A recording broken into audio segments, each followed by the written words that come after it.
Hello বন্ধুরা, মমতার টুকিটাকিতে আরেকটি নতুন পর্বে আপনাদের সকলকে স্বাগত জানাই। আপনাদের বাড়িতে কি এই ধরনের টুকরো কাপড় রয়েছে? সেগুলিকে ফেলে রেখেছেন? আজ থেকে আর ফেলে রাখবেন না। এইগুলি দিয়ে সুন্দর একটি আসন তৈরি করা যায়। তো চলুন কিভাবে আসনটা তৈরি করছি দেখে নেওয়া যাক, তাও আবার মাত্র দুইটি কালারের কাপড় দিয়ে।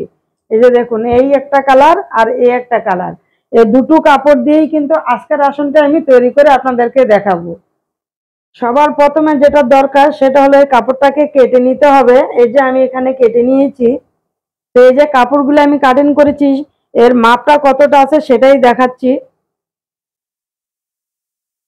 এই যে এই কাপড়টা লম্বায় 5 ইঞ্চি আর চওড়ায় 4.5 ইঞ্চি, আর এই কাপড়টা লম্বায় 4.5 ইঞ্চি, চওড়ায় 4 ইঞ্চি।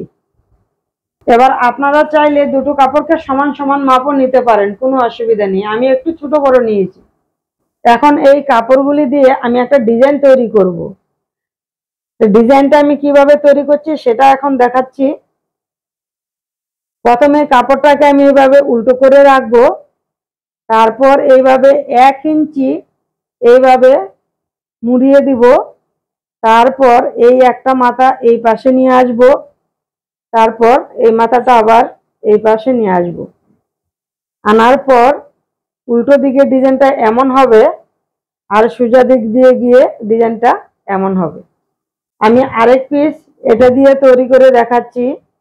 কাপড়টা সবসময় উল্টো দিকে করে নিতে হবে, আর এইভাবে 1 ইঞ্চি মুড়িয়ে দিতে হবে। তারপর এই এই সাইডটা এই পাশে নিয়ে এলাম, আবার এই সাইডটা এই পাশে নিয়ে আসব। এই হলো উল্টো সাইড, আর সোজা হবে ডিজাইনটা এমন। তো ঠিক এই একই নিয়মে আমি এখানের সমস্ত কাপড়গুলিকে কাটিং করে নিব, তারপরে এই ডিজাইনটা তৈরি করে নিব। এই যে দেখুন, এখানে সমস্ত ডিজাইনগুলি আমি এখানে রেডি করে নিলাম। এখন যেটা করব সেটা হলো কিছু পুরনো কাপড় কাটিং করতে হবে। সেটার জন্য আমি এই পেপারের ড্যাশটা নিয়ে নিয়েছি, মানে গোল শেপ করে। এখন আপনাদেরকে মাপটা দেখিয়ে দিচ্ছি, এর মাপটা কতটা আছে। 18 ইঞ্চি আছে, এইভাবে 18 ইঞ্চি আছে, মানে এটা গোল শেপ।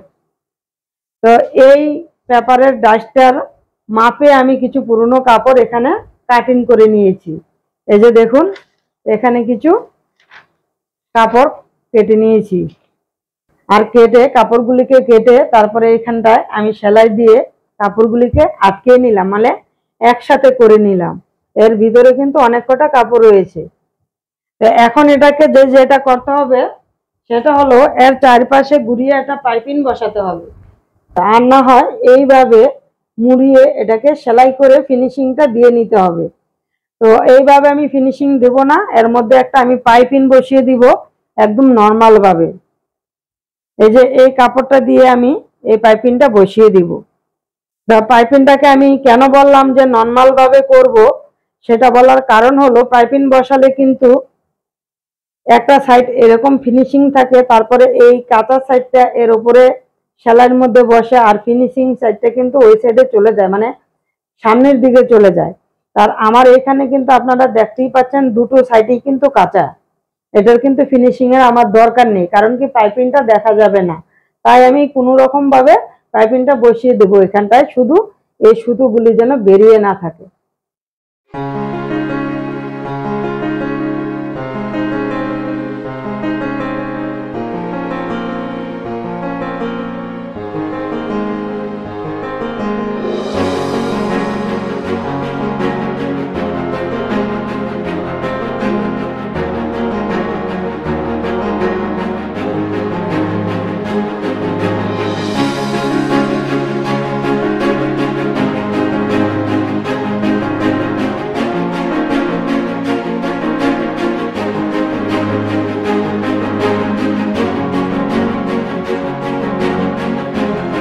এই যে বন্ধুরা, এখানে পাইপিংটা পুরো বসানো হয়ে গেছে।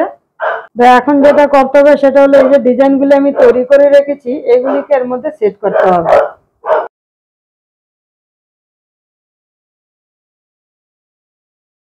এই যে ঠিক এইভাবে আমি পরপর করে এই কাপড়গুলিকে বসাবো আর সেলাই দিতে থাকবো। তো এরকম ভাবে আমি প্রথম রাউন্ডটাকে কমপ্লিট করব। তারপরের ডিজাইনটা এই কাপড়টা দিয়ে হবে। এই যে আমি এখানে সেলাইটা দিব, সেই সেলাইটা যেন না দেখা যায় এরকম ভাবে এই কাপড়টাকে এর মধ্যে আমি সেট করব। তারপরে আমি সেলাই দিয়ে দ্বিতীয় রাউন্ডটা এইভাবে কমপ্লিট করে দিব। এরকম ভাবে আমি পরপর রাউন্ডগুলিকে রেডি করে নিব।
এই যে বন্ধুরা, এখানে আমার আসনটা পুরো রেডি করা হয়ে গেল।